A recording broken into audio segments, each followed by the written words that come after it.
A disfiguring burn can leave a child physically and emotionally scarred, feeling very much alone. But a summer camp in our area is changing that for kids. Caroline Waddell is here with more in today's Family Matters. Well, Sue, many of the children who attend this camp have suffered severe, life-altering burns. But when they come together for this 1 week in the summer, they are just typical kids, enjoying the great outdoors and the company of others who understand. A cool swim on a hot day, a little afternoon fishing, and knowing that no one is staring at your scars. It is something the children here wait for all year long. It's like the one thing I absolutely look forward to during the year. Yeah. You love it. I love it. The Children's Burn Camp in Union, Connecticut is a week-long summer program for burn survivors between 8 and 18 years old. Step inside and you will witness joy, you will understand pain, and ultimately you won't see the scars, but instead just the kids. Shoot. Kids like 10-year-old Matthew, who stood next to me at the archery range and wasn't shy describing my skills or lack thereof. You only got one. We watched as the campers got soaked during firefighter games using hoses to try to move a barrel. Come on, buddy. You can do it! In another area, a ropes course falling off as fun as the climb itself.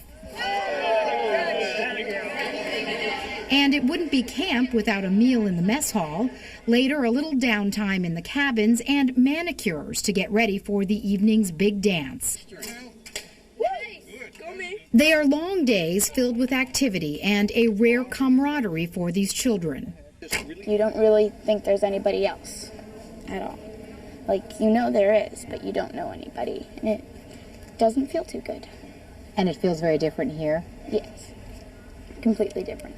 We're told the camp costs more than $150,000 to run, but all of the youngsters attend free of charge. The program is staffed entirely by volunteers, many of them firefighters, medical personnel, and burn survivors themselves. None of them are paid.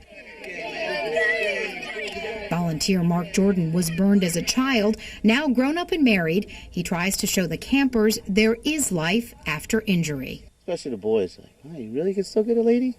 Absolutely. You're no different from anybody else. It may be different on the outside, but the inside is just the same as anybody else that you look at. The director says there is one rule here all of the adults are expected to follow. Don't ask the campers how they were burned. If kids choose to talk about it, that's one thing. If they don't, it's just not discussed. The reason for that? For 1 week, for these children, it just doesn't matter. A majority of us who have been in here for a number of years, we don't even see their burns. We just see a child who wants to come to camp and have a good time. A lot of the children will feel very apprehensive. They want to get away from that environment of how they've been burned. They want to get away from the incident. Outside of here, probably you'd be walking down the streets or something, people would be looking at you, asking you questions. Here, it's just come and have fun. You can do it, Devon. But there seems to be an unspoken understanding among the campers. Their experiences bond them without explanation. They know what I've been through because they got burned almost like me, and they know how I feel. As much as the children here get, they also give lessons about the triumph of hope and a breathtaking kind of bravery. 9-year-old Hamza told me he's already had more than 20 surgeries. His answer when I asked him how he handles that? It's easy. It's easy. We could pretty much all learn something from you, I think. They are not burn victims, they are burn survivors. The camp is operated by the Connecticut Burns Care Foundation and paid for through donations. The organizers say even though it's only a week, it can really change a child's life because the kids see how capable they are of moving past their injuries. And if you'd like more information, check out our website, WNBC.com, and click on Family Matters. Caroline, this must have been a pretty tough assignment in the sense that you want to go there with the right attitude. You want to talk to them in the proper way. I thought it would be. And initially when I got there, I thought that perhaps that would be the case. But I have to say that, you know, as I said in the piece, after a little while with these kids, you don't see the burns, you see the kids. It was a great experience. I mean, I feel so lucky to have been able to go. Yet, when we both watch this piece, we well up in tears. Yeah, I know. The kids are tremendous. And it gives you such a sense of perspective.